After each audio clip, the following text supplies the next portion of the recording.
for coming back. This is Ayumi. In this chapter, we're gonna talk about fabrics and name conversion for your collections. When you make styles and when you sell them like wholesale or retail, it's very important to name your styles in correct conversion so that way if you get the big order from department stores and such, you can use those like style numbers. So let's get started. So I do use this copy of fabric sheet so that you can, like starting from like the one and then you can like make a conversion of like what to name your like the fabrics, like a striped fabrics or like this. You could say U12 maybe A for certain stripe, U12B for different stripe. You can differentiate different stripe, but all the stripes are called U12. And model jersey, that's U16, vegan leather, PU, U24. It doesn't matter what you put it there, but you just have to know like, who does what. And you can also make like a side note of if you work with multiple different manufacturer, certain fabric may belong to a certain manufacturer, right? So you can make like a side note of, okay, this lycra, cotton lycra stretch tool came from like a Suza, like silky organic one, so that for production purposes we can easily refer back to that. So when you have that, you would go to like this is like my recap. Like most of the collections there are minimums, so you definitely want to make like at least 4 to 5 bodies to cover minimum. Minimum means like the fabrics for production, they cannot be just made 100 yard or 200 yard. Like a certain fabric has to be met for the minimum of 1,000 yards. So let's say if one style uses 2 yard, to get there you have to be able to sell 500 pieces of like the skirt. But if you have like multiple different styles that uses same fabric, eventually much easier you can meet the minimum that way rather than just like one skirt to be like making 500 pieces. You might can do like 100 pieces, 150 pieces, 90 pieces, so on. So altogether like the fabric minimums are met that way. So for production in a manufacturer perspective, it's much easier to produce that way. That's why we make like multiple different bodies with one kind of fabrics. So in this case, if you look at this, I would definitely include all these templates for you in my course so that you can download and use it for your own. But XR means like we had two different brand at this company. Elor recommends. So like for XR means like that was for Elor, So XR represent like a certain brand. Some of the company I've worked at, we use like the seasons. So let's say 1, 2, 3, 4, and 1 is spring, 2 is summer, 3 is fall, 4 is winter. And then you can also put it as like if it's 2023 collection, you can put 2, 3 after. If it's 24, like a 2, 4, and so forth. So name conversions are really up to you, like how you wanted to organize your naming style. And in this case, like there was a fabric code that we already assigned, U14 from the scissors manufacturer. So this one, actually like the middle one is like a style code. So let's say I would show you this one. So the dress would start from like the 1,000.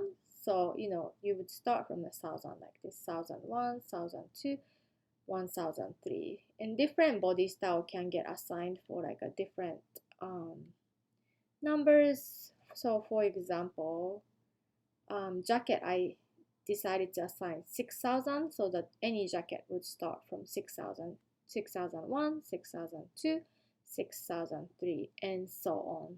Like, so it's very clear. Jumpsuit, it would start from 8,000, so anywhere from 8,000, 8,001, so on. And then you also wanted to assign something more like pretty and nice names such as Katarina pocket jumpsuit, June smoke jumpsuit. So these are mainly used on the social medias or like it's easy to call. But for production purposes, it's nice to have like these kind of like the rigid like the numbers style numbers, so that like buyer can easily refer to it. And then if you have like a print or something, I would also name the print. So in this case, this jumpsuit comes in print, and then the print name is 2143. So whenever when you see P in the style number, that you know that this body is created in a print, like such as this 2P2141. So yeah, those are the style name conversion. And then this style sheet is very convenient and handy, because once when you wanted to look at the look back, oh, what kind of style of jumpsuits do I had in the past, what kind of style of jumpsuits that was a bestseller, it's really easy to go back to see like all these things in one glance. So style sheet is a very good bibles for all your beautiful designs. So that's like how I would organize things. You can always copy and increase more and more as you go.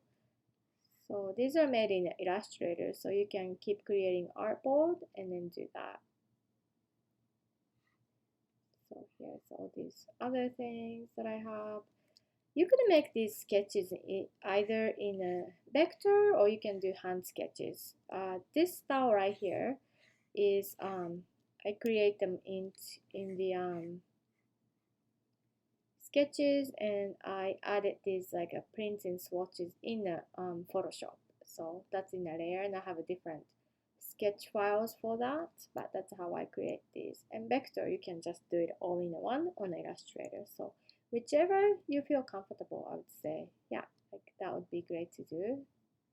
And like I said, so this is like initial phase of when we're picking bodies for this group. Like as a team, we will review each different body to see what bodies are most suitable to create these merchandises and harmonies and story for these groups. So like we discussed, maybe this body would look good in this eyelet group, maybe like this dress, like how about this skirt, like a two different top, one to be like a more sexy, one to be like a little bit more modest and have a covering, so that has a mass appeal, stuff like that. And then we have like this long skirt right here, the carry. So like, what about if we made a mini skirts version out of that, stuff like that. That's also easier for the pattern maker, because they already have this part of the pattern. So to make the skirt shorter, like you already have a base block. So that kind of type of things are very production friendly, like very efficient way of designing.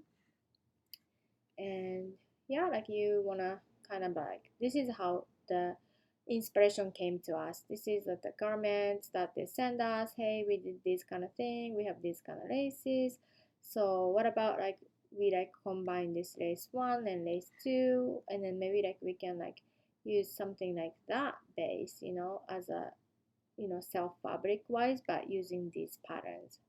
So inspiration can come from everywhere, but it's important to relay these things as a message to like your factory, so that for them it's clear what is your goals and agenda and what you wanted to do with this fabric that they send it to you.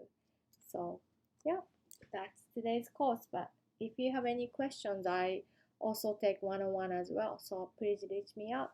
Thank you, and I'll see you soon.